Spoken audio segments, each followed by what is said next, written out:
Good evening, ladies and gentlemen. Welcome to another edition of Straight Talk with Kareem Bowen. We are coming in just a little bit later than normal. We had that young lady called technical difficulty. She stepped in the room, but we had to dismiss her. And so we're back to our regular scheduled broadcast. I want to thank those of you who are listening out there. Some of you have already jumped into the social media stream. I want you to like, tag, and share this conversation with those in the neighborhood. Call and let them know. Sharice Steele Phillips, number one, into the social media stream. Let them know the Straight Talk is on. Put them, tag them, get them involved in the conversation. Today, we're going to talk about overcoming addiction. Overcoming addiction. We're going to talk about supportive services, what's happening down there in Lansing, Jackie Wade Day. Hey, Mama Wade, give me a call when you get a chance. I got something that I need you to assist with. She is the woman about town. She makes all great things happening, not only here in Michigan, but across the state of Michigan, across the country. She is the plug, as the young folks say. We're going to get into today's conversation, but you know how we always start the show. We talk about what's on my mind. And today, got a couple of things on my mind, but I've narrowed it down to one thing that I want to have a conversation about. There is a white author that has calculated just how much racism has benefited her. This is not a joke. This is something that has actually taken place, and I want to talk about it because I think it's an interesting conversation. She is a journalist and an author, Tracy McMillan. She did the math for us, and she estimates that her benefit from racism has been a $371,934.30. We're not talking about the benefit from slavery. We're talking about the benefit of racism. We're going to explain it just a little bit more. Come in, get the family involved. She titled the benefits and divided them into two categories: a family bonus, which includes money her parents spent on her, college tuition, educational loans that she got from her grandfather, and an inheritance, and a social bonus, which includes jobs, apartments, and access to credit she's gotten throughout her life. The name of the book is The White Bonus, Five Families and the Cash Value of Racism in America.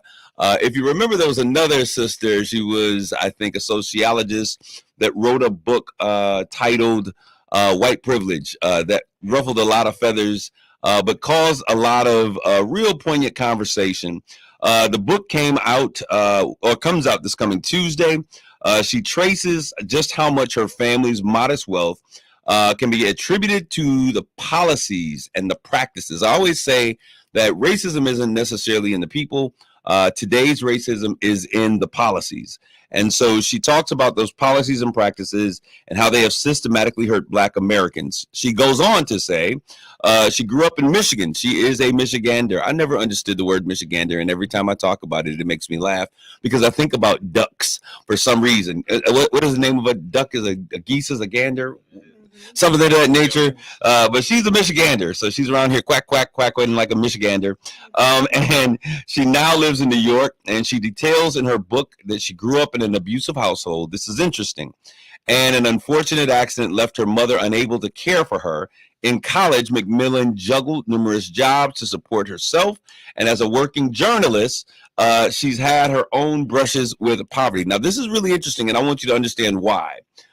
Because even though she was not a privileged individual by great means, she still has a lot to say. Despite those hardships, McMillan says that her financial advantages she's experienced because of her race are undeniable. Her grandparents benefited from federal programs that largely excluded Black families, allowing them to build wealth that was then passed on to the next generation. That enabled her parents to help her pay her to attend to an elite university, which in turn opened doors to employment opportunities. She refers to it as the white bonus. That's the name of the book. Is an estimate of the money a white person gets or saves because of white supremacy, public policies, private practices. And she says for her, this was really a humbling exercise. She's been on food stamps and had a stranger live in the bedroom of one of them apartments to save rent through that period. At the end of the day, even with all of those challenges, she says her family has spent $146,000 to help her outside of her own expenses since she's left home. And that money They're not required to spend by the government. That's extra money they have. She said that as she dug into her family's history, every time she started to peel back the layers, she thought, would Grandpa have had enough money if he wasn't white? Well, no. He became a banker around 1930 when across the whole nation, there was 250,000 bankers and only 80 of them were black. Then he went and bought a house with a racial covenant, a clause in many 20th century property deeds that explicitly prohibited, it's called redlining, black people from owning or occupying residential estates. She continues her conversation. And as I said, the name of the book is White Bonus. And she is going to have that book out. Macmillan will have the book out. She'll talk in great detail. I've already ordered my copy because I think it's an interesting topic. How much weight we should give to that conversation is really, I mean, you got to think about it. This is not an academic book. This is a book of her personal opinion, her own calculations. I'm sure many economists would have a lot to say about the numbers that she's come up with.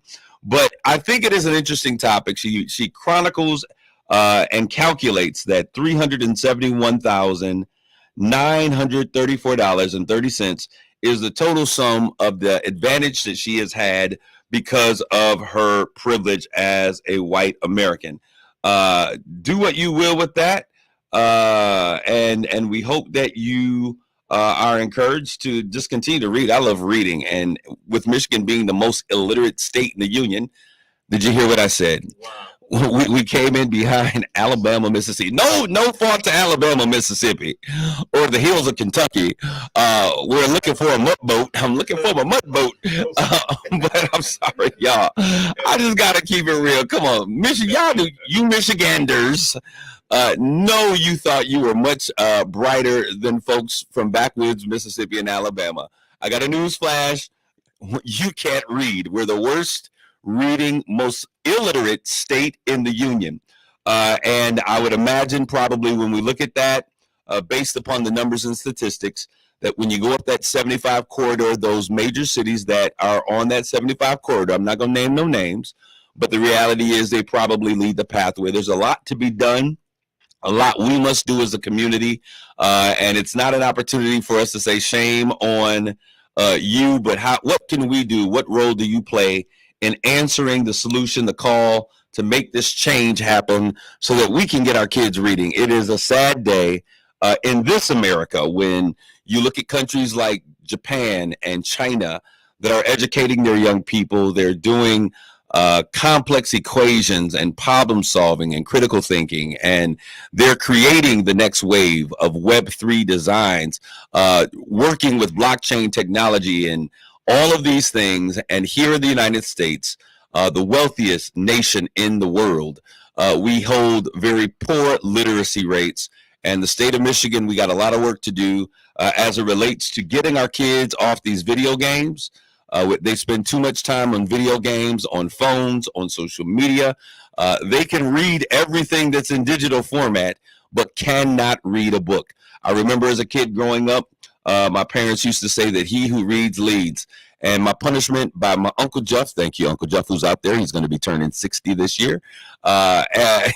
He used to make me, my punishment would be whenever I was around and he was watching me, was that I would have to go in the corner and read the dictionary. And for that reason, I have a very vociferous voice and a very strong lexicon of vocabulary that I'm able to pull from. And so it's important for us to challenge our young people to understand that we must begin to take stock in our own communities. We got to get our kids down, stop giving them toys and that make noises to keep them occupied where you're trying to cook dinner. Make them read a book, ask them questions about the book, help them run short essays about the book that they've written, and we've got to make sure that they're literate. But the problem isn't just the kids. We got a whole bunch of adults who are sliding through the cracks, who are going beneath the surface, who are not able to read. And we have to understand, and the crew that's in front of me, they taught me something that we're going to talk about in just a second, that stigma kills. And when we don't have the power, or we're embarrassed to say, hey, I can't read, I don't read so good, as they said on Zoolander, I don't read so good. When we are not willing to say that, and we're not willing to seek out help, then we will always stay in a life of perpetual bottomlessness. And so we want to make sure that we're doing something different. You see in this video stream, there are other people that are here with me. They are just allowing me to get on my soapbox. I am now turning the corner. I'm stepping off of my soapbox, and I'm going to engage in today's conversation and stop being rude. In the studio with me over there on the ones and twos is the main man.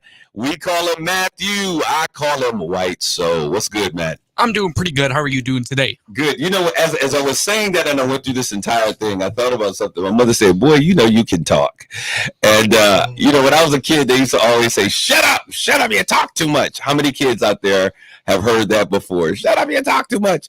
And I used to always tell them when I go, y'all gonna, one day people gonna pay me to talk.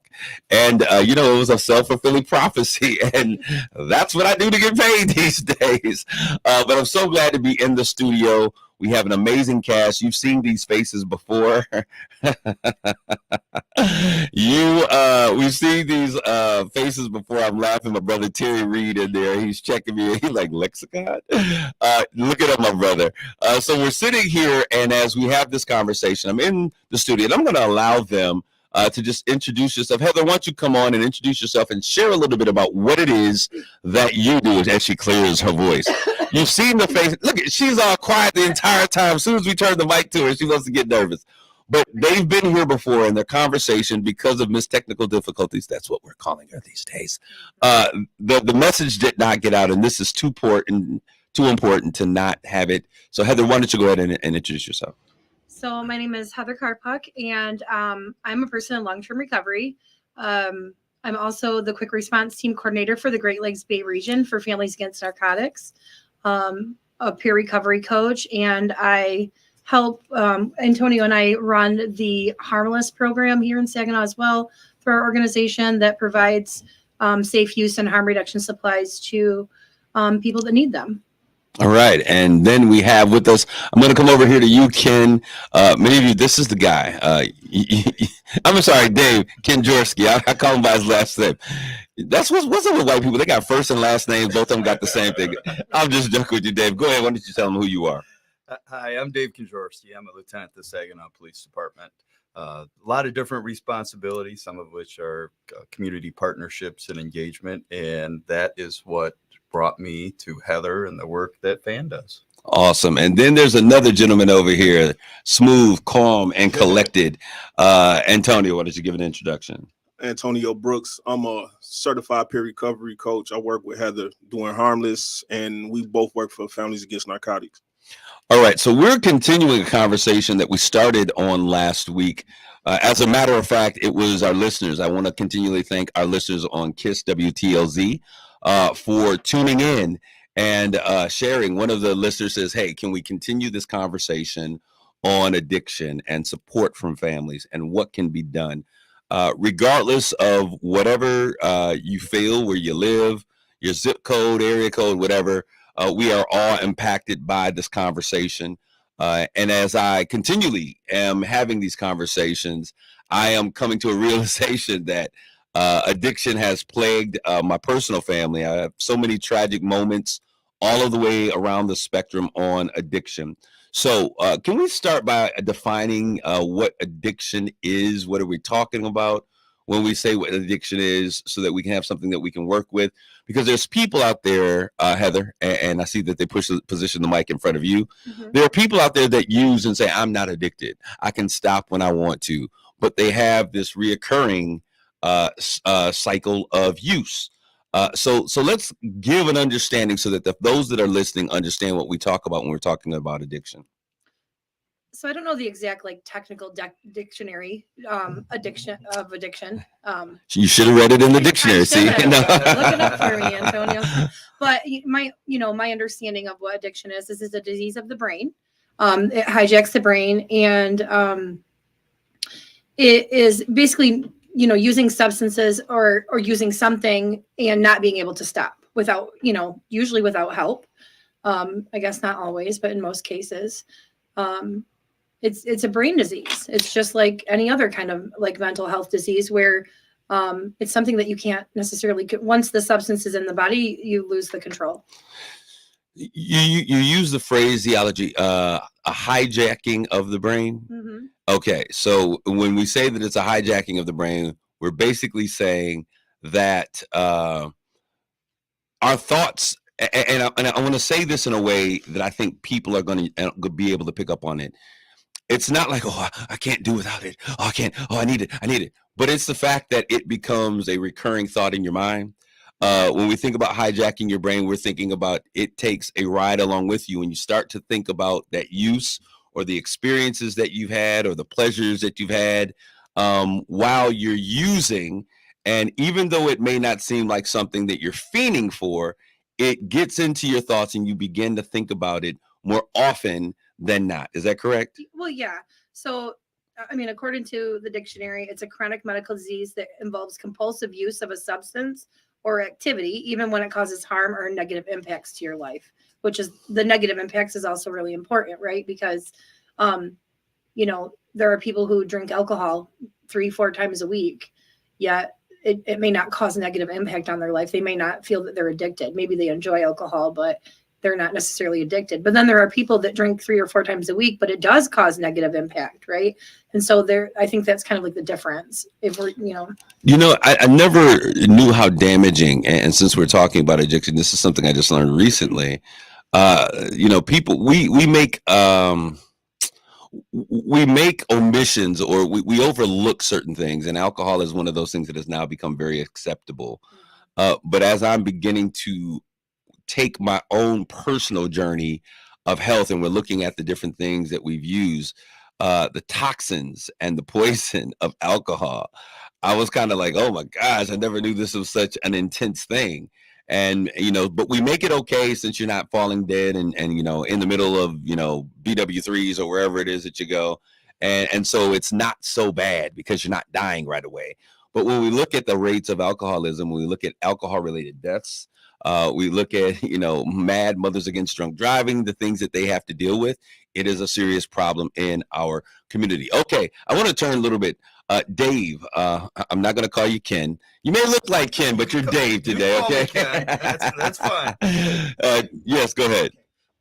One thing about addiction that I did learn real quick. I don't want to drag it out real quick, but if you use any substance that has potential to be addictive before the age of 25, you're like what, 90 times. You got like a 90 percentile chance of becoming addicted to whatever it is that you're using. But after the age of 25, you possibly can control it. You know what I'm saying? So starting with any type of addictive substance early, then put you in line for being at greater use as you get older. We have Cherise Steele Phillips, who is actually, I know she is a licensed practicing nurse. She said that something as simple as Motrin can be addictive. So, we are a society that we believe pills to go to bed, pills to wake up, pills to feel better, pills for any ache. And so we have to really begin to have these conversations. Like, what is the real issues, and are there other ways that we can handle this other than pharmaceutical companies, pumping these things in our community? Dave, I know who you're talking about. Hey, Dave, as long as you remember my name, if you pull me over on the side of the road, that's all that matters, right? Let's get that clear. But Dave, as we talk about addiction, and this is, from your experience, we understand there's a lot that is happening in the city and the county of Saginaw. How prevalent, based upon the times that you're working, are you still actively on streets and doing those things? Yeah, it depends. That time, my time out on the streets kind of comes and goes depending on how busy things are. Okay, so but when you are on the streets and what you're hearing and what you guys are seeing, how prevalent is drugs use, abuse, in traffic stops, in the calls that you're getting, the homes? How prevalent it is in our community based upon your interaction? Yeah, I would say, just because of our perspective and how we interact or become involved with people, usually a lot of times it's because of 911 calls. So there's a problem there. And a lot of these situations do involve substances. It does involve addiction. Sometimes there's an element to some level of mental health. So yes, I would say that it's very prevalent in our community. Wow. When you said that mental health and substance, sometimes it's kind of difficult I would imagine if you're on a call and you're seeing someone that is having behaviors that is not normal, how do you make the distinction that wow, this is a mental health situation versus this cat is on something? Yeah, and that can be difficult. But when we do encounter those individuals, the goal is the same, is to get them treatment, to get them help. So we can get them to the hospital. We could get them evaluated so that they can make that determination if it's mental health or substances. So you interact with this group. You guys are working, Heather and Antonio, they work with a group called FAN, which let's talk about the branding change. Yep. It used to be, I'm learning so much. Used to be Families Against Narcotics. Now it is Face Addictions Now, right? Yep, Face Addiction Now. I don't think the name change goes into full effect until June, but I know it's getting out there. Takes a little time to rebrand all that. Do you know why there was a changing for that name? My understanding is kind of a cross between a couple of things. Our program started out as a small group of people, parents in a basement, family, and they were families, right? Families that were trying to figure out an addiction problem. There was a lot of overdoses in the area. And they were trying to figure out how do we tackle this addiction problem that we have going on. So part of it's the negative connotation. We're against some people. Some people don't realize that we serve people that struggle with alcohol as well, because they're like, oh, I don't use narcotics, So there's a little bit of communication with that. And so it's just a way to kind of be more forward, like we're gonna face addiction now versus it being kind of strictly about families, just to make our name I don't know the words, how to say it exactly, but you can borrow some words from my lexicon if you like to. No, I'm just joking. Go ahead. Just, a more forward, a more like now type of name for us. Yeah. So an imperative movement toward dealing with what's in front of us right now. Right. All right. We're going to take a quick commercial break. When we come back, you've heard us say it a couple of times. I want to get into this thought or this saying that stigma kills. We're going to take a quick commercial. When we come back, that will be the topic of our conversation. Stigma kills. How do we just deal with stigma in our community? How do we get help? And how do we overcome the negative images that are associated with addiction, use, and abuse? Stay, don't go away. We'll be right back with more Straight Talk. You're listening to Straight Talk with Kareem Bowen on KISS 107.1. TikTok, let's talk, Mid-Michigan. Ryan Wasik here from Bell Wasik GMC Buick, your only local Buick dealer and home of the lifetime warranty. Time's ticking. Rides are flying off my lot faster than TikTok trends go out of style. So I need your ride to fill my lot fast. And I'll give you up to $4,000 more than Kelley Blue Book value, based on the price of the car you pick. TikTok, let's beat the clock, because time is ticking. Cancel your old ride today and get way more than it's worth. Worried your credit will lose you followers? I'm always your biggest fan. My team works round the clock to help get you approved. But TikTok, it's a race against the clock. So bring me your old ride today, and you can get up to $4,000 more than Kelley Blue Book value, based on the price of the car you pick. I'm Ryan Wasik, and I'm your dealer for the people. See all my trendy rides at RyanApproved.com. That's RyanApproved.com. Credit requires bank approval. Vehicle purchase price determines actual trade allowance. Negative equity may be refinanced. Offer absolutely ends April 30th, 2024. Kelley Blue Book is a registered trademark of the Kelley Blue Book Company. TikTok is registered trademark of TikTok Limited. The Michigan Lottery presents a pop quiz that's almost as easy as new Cash Pop. Question 1. How many numbers does it take to win Cash Pop? A, 1. Question 2. How many Cash Pop numbers do you choose from? Is it A, 15? Question 3. How much can you win playing Cash Pop? A, up to $5,000? Okay, if you answered A, you deserve a Cash Pop. Match 1 and you won. New from the Michigan Lottery. Knowing your limits is always the best bet. Stick left by Nisa. In front their shot. That's a shot!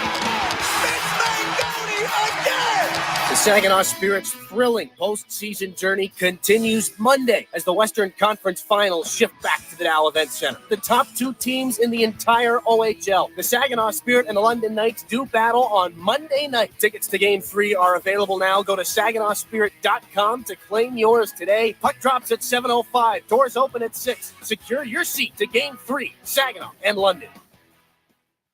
This is the community update where you can find out about all of the great things that are happening in Saginaw, Bay City, and Midland. Hope Springs Eternal, it's a blood drive happening on Saturday, April the 20th from 10 to 2:30 at the Saginaw YMCA, located at 1915 14th Street here in Saginaw.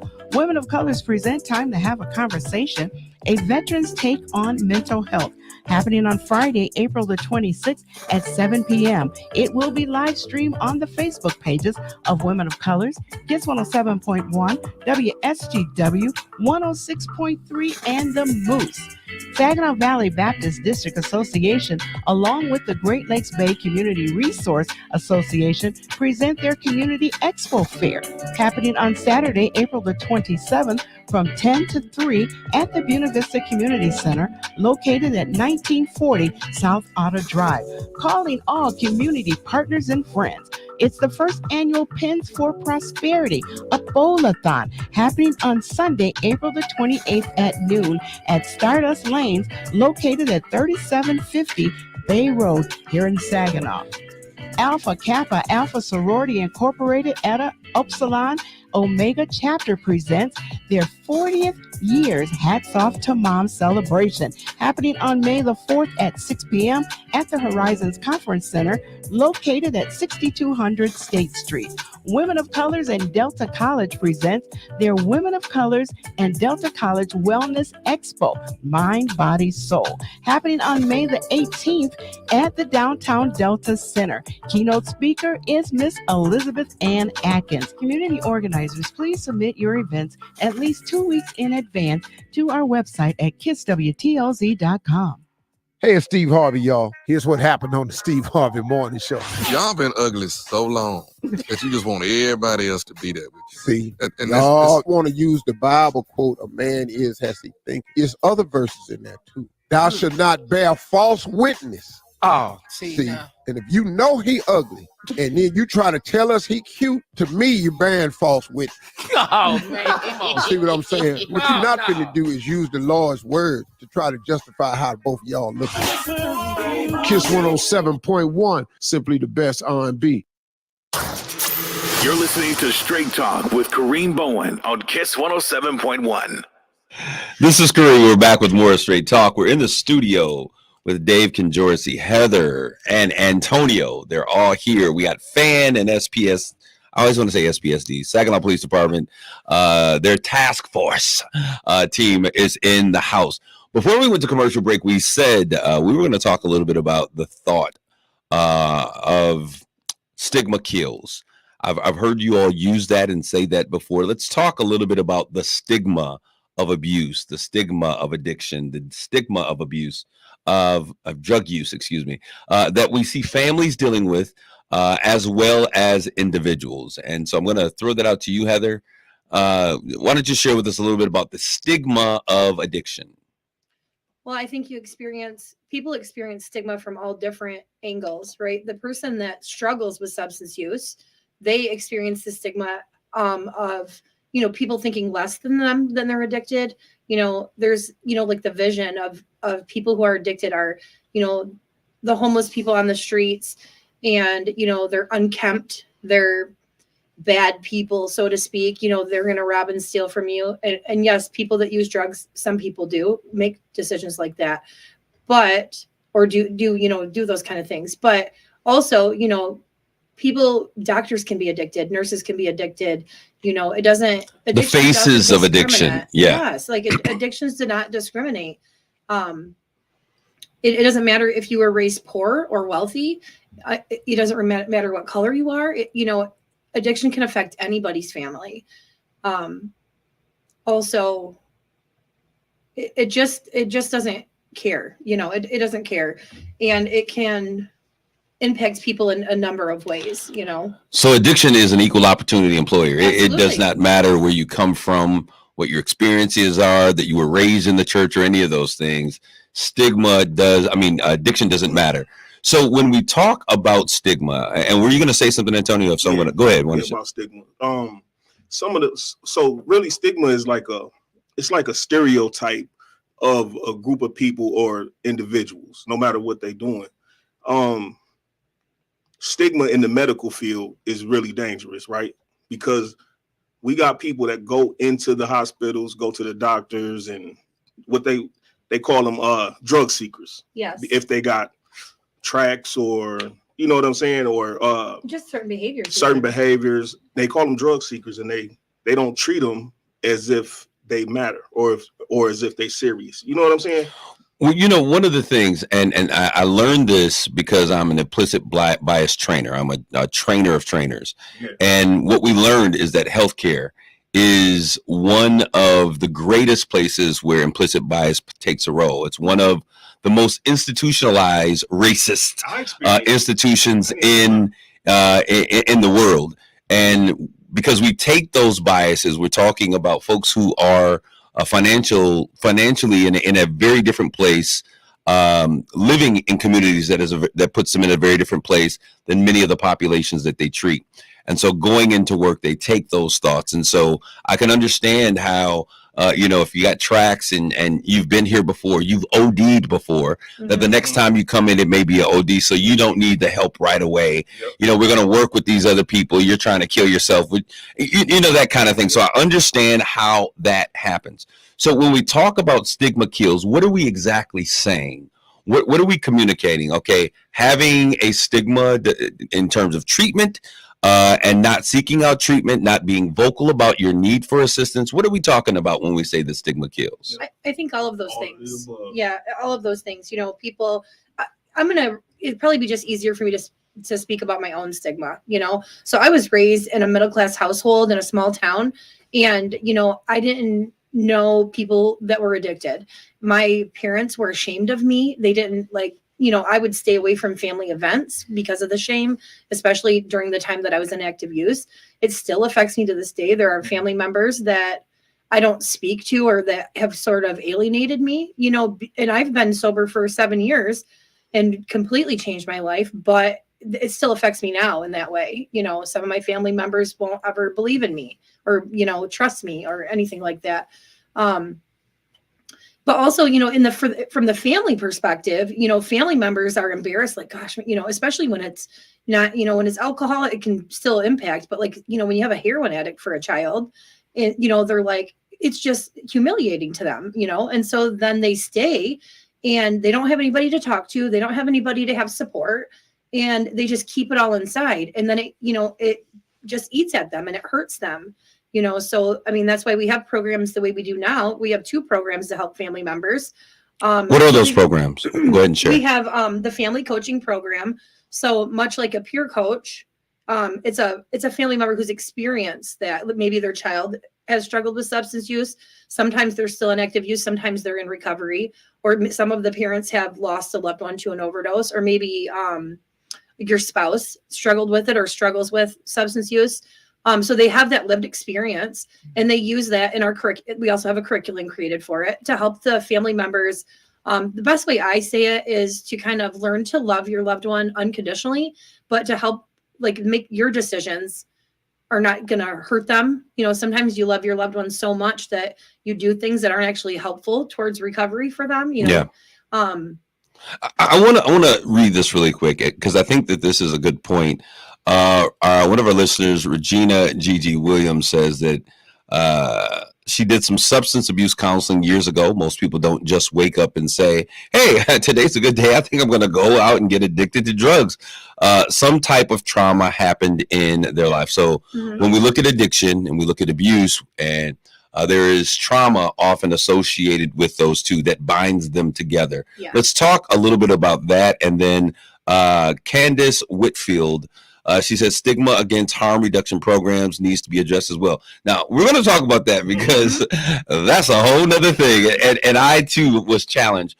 But listen, I was challenging my thinking about, when I came out and I worked with you guys the couple of days, I was like, what the heck is this about? But so I want to talk about that. But let's address the issue that, nobody wants to be an addict. Nobody wants, they didn't set out on a plan to be addicted. How do we begin to unmantle or unravel that concept or that thinking that this is how this happens? You just said, I would think I'm going to get addicted.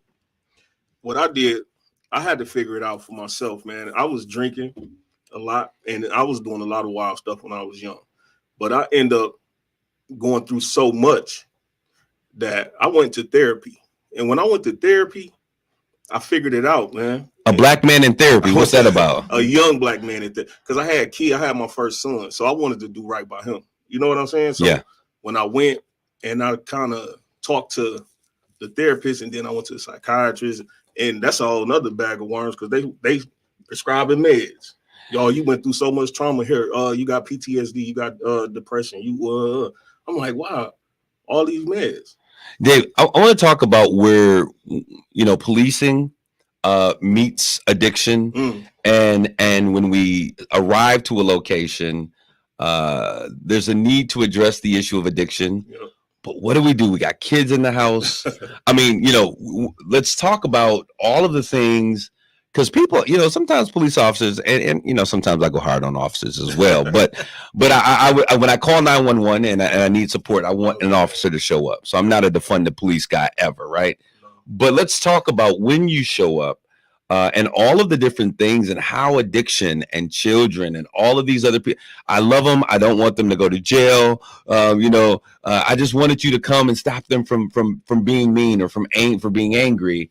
But don't take them to jail because, their son is here. How do you deal and cope with all of those complex issues when addiction meets, your day-to-day job? Wow, that's a great question. Tough question. I mean, that's what I'm here for. That's why I win the awards. Now I'm just joking. Go ahead. but I think, and I might have a long answer. Go ahead. I think that changes through your previous question, and that's like education and how do you change that? Yeah. It's having partnerships, having training as a part of that, so that we can tackle that stigma, because police officers, everybody in our society has stigmas about certain things, and that is not unique, especially in the world of substance misuse or addiction. But when we do respond to those, I mean, a lot of these are heartbreaking situations, and if you've done this long enough, a lot of it can be generational. So when we increase our understanding of what's going on and what the consequences of not helping those individuals or giving them the opportunity to tackle that, that's where we make a difference. And that's understanding goes through not only how we handle it that night. Sometimes the law doesn't give us any other choice than maybe sometimes to have to arrest somebody. But on the back end of that, with our partnership with Families Against Narcotics, which includes Hope Not Handcuffs, we also do a quick response team. We go out and we share information with Families Against Narcotics. I'm going to keep calling it that out of habit. We go out afterward and make contact with that individual and or their families to make that introduction and encourage them to take advantages of the services that they provide, because we want to be an important piece of changing that dynamic in these families. And if we can do that for the child, the mother, the husband, the boyfriend, whoever is there, we could be changing something generational, which is just incredible to me. But my next question was going to be, because you mentioned training and partnerships. What does the partnership look like when we talk about the Saginaw Police partnering with FAN, QRT, and you use that quick recovery team? Quick response team. And there was another program that you Hope Not Handcuffs. Let's talk about what those programs are, because I think that one of the major issues is that we don't understand what's available to us as a community and how we can get a support. And that if you call the police, they're not going to just lock you up if you're calling for a specific need. And, there is no immediate 911 emergency going on. So let's talk about those programs, because people need to know about those. And Families Against Narcotics brought this idea to us. And I'm going to start off with Hope Not Handcuffs, Heather. An individual can walk into the police department and say, I need help. It might be with alcohol, could be here. It doesn't matter what it is.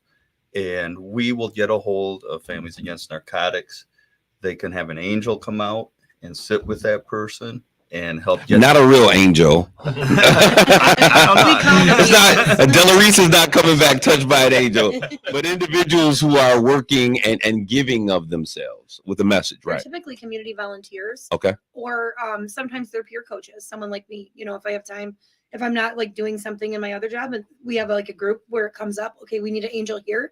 And then, the first one that's able to go is who goes, and they go and sit with that person and help them connect with our Hope line and walk them and get them connected with treatment. And oftentimes can transport them there as well. So that's why it's hope, not handcuffs. Mhm. So you're there as a citizen, a concerned citizen, with some law enforcement authority, but the hope is that you are able to not arrest, but to help them get treatment. Yes, that's the main goal. When somebody walks in and they're asking for help, we need to make that connection so that they can get the help and assistance that they need. There could be dealing with a lot of other things going on right here or in their lives, which could include law enforcement. We're not concerned about that. The first thing that needs to happen is we got to get them that help so that they can get that part of their lives in order to tackle those challenges that they're facing.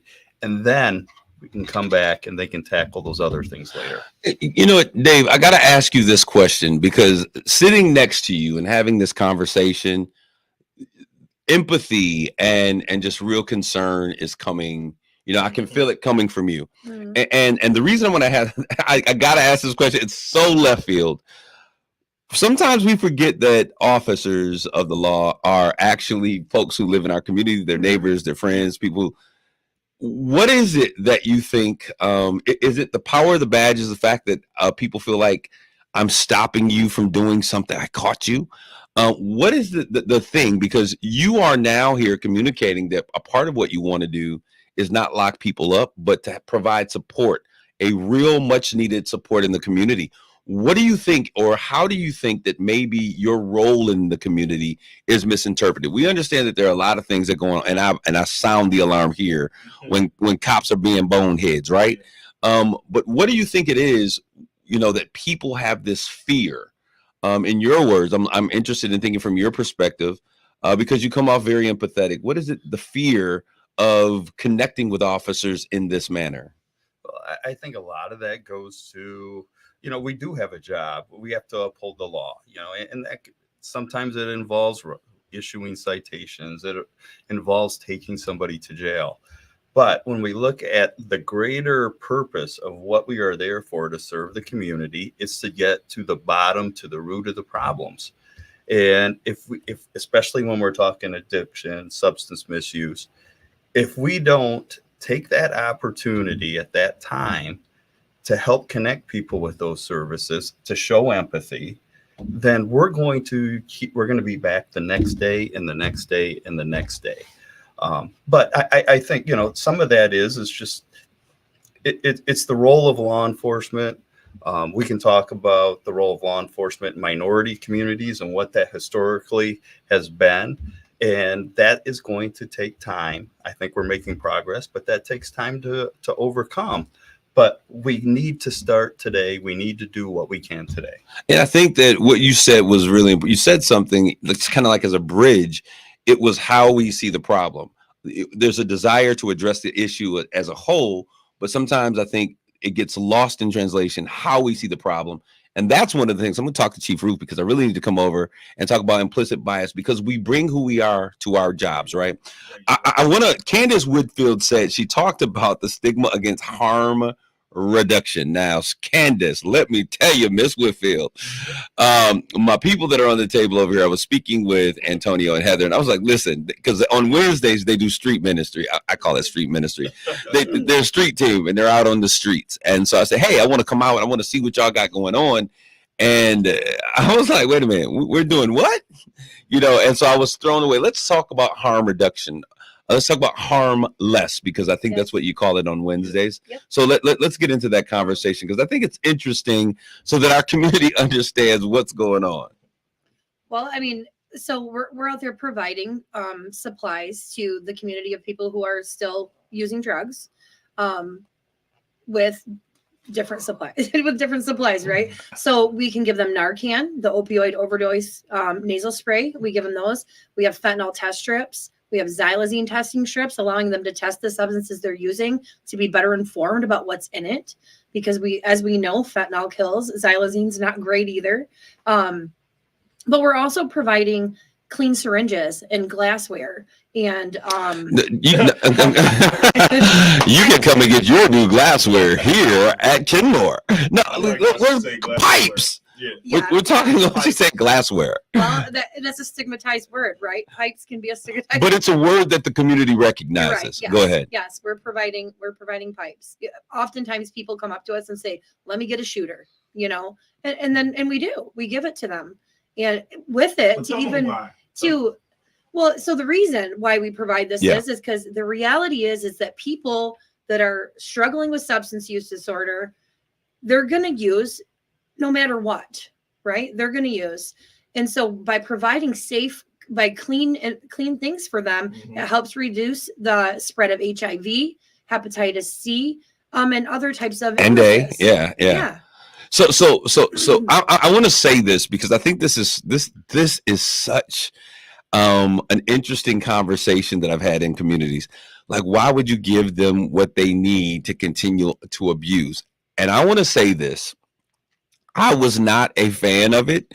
When I came, I didn't have a clear understanding of exactly what it was. When I was like, yo, dude, I'm a pastor. I can't be standing out here on the corner, passing out pipes and needles.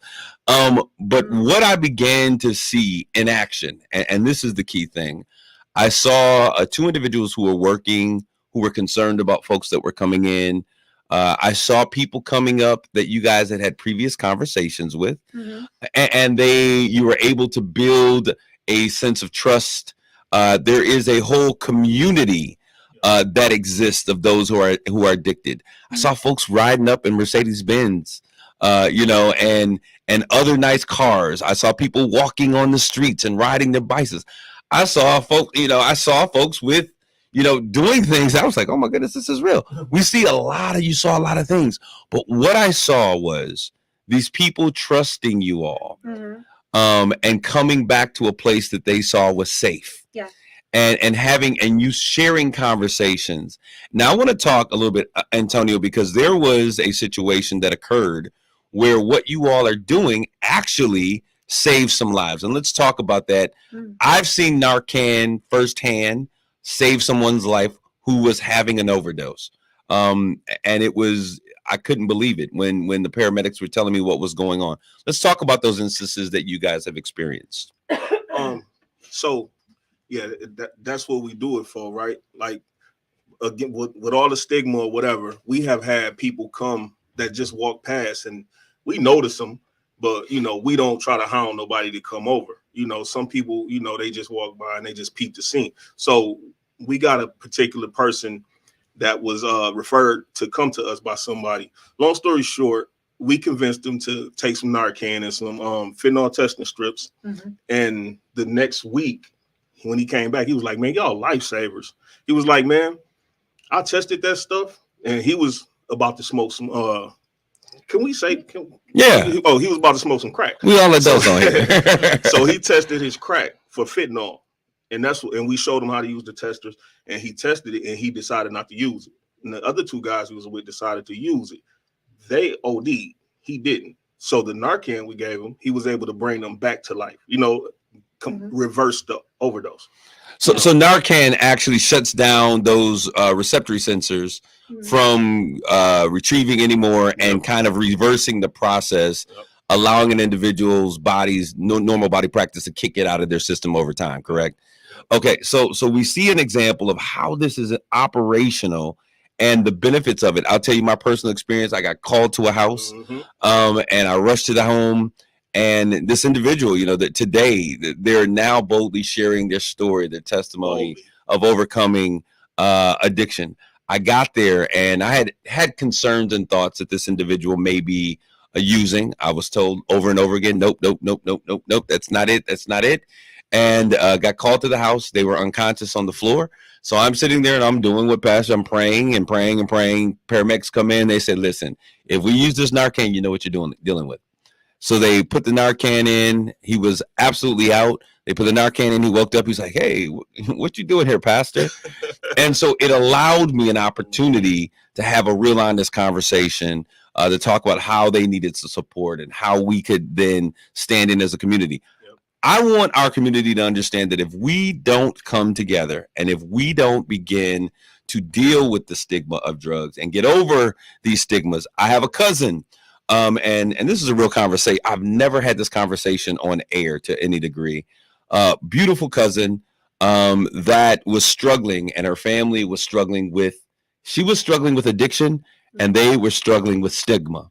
And they weren't allowing the rest of the family to know what was going on until it was too long. All kinds of situations happening, going into flop houses to recover her after we once found out what was going on.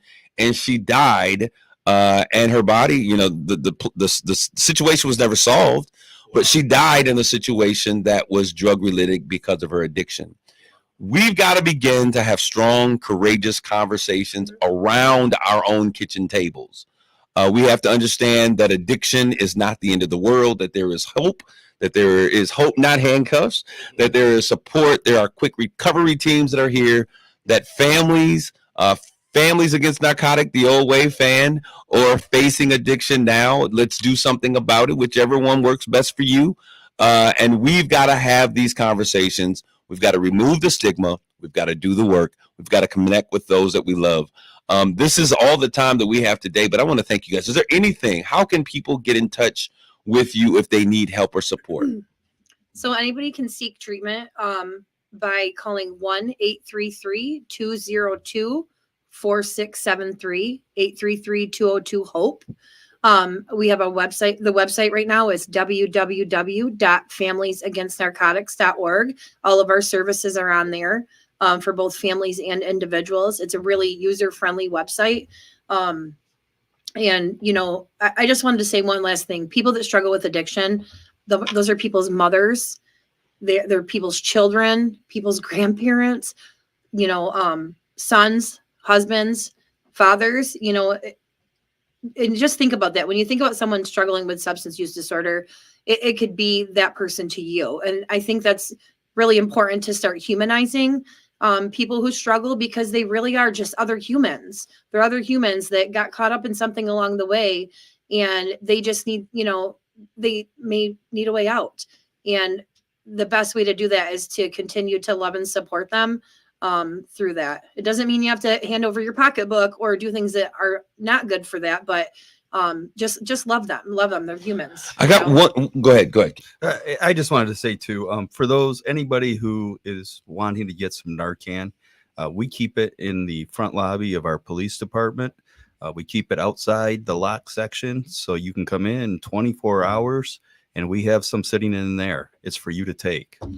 We put some Narcan in our church and the entry of our church. And by the end of the time that we left service, those cans of Narcan were gone. And I'm saying that because addiction is an everywhere, everyone problem. Whether you're in the church, there's so many people that are hurting that come to church. And just because you have, doesn't mean that both can't be true. You love God and you're struggling with addiction. And so we need to understand there are some things that we pray out. There's some things that we have to talk out. And there's other things that we have to walk out. But we as a community of people are all here to support, to love, to care for. Once again, give us that information. If they need support, if they need an angel, whatever it is, Let's share that information one more time. Well, they can walk into one of our participating police departments. Saginaw PD is one of those.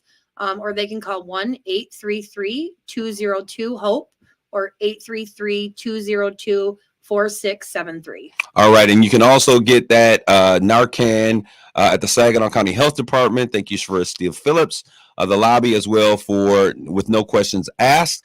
Thank you all for cluing in. I want to end with a great celebration. Jenny DeMoore, who's long-term, she's been listening to us forever. She is celebrating 25 years clean. Yes. We salute you and celebrate you, Jenny DeMoore, on such an amazing accomplishment.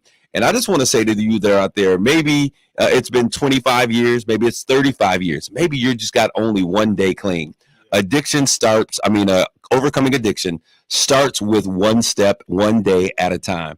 So I want to encourage each and every one of you. Let's get involved in our community. Let's have courageous conversations. Let's remove the stigma and let's save our community. Thank you all for tuning in to Straight Talk. God bless you all. Grace and peace. You've been listening to Straight Talk with Kareem Bowen on KISS 107.1.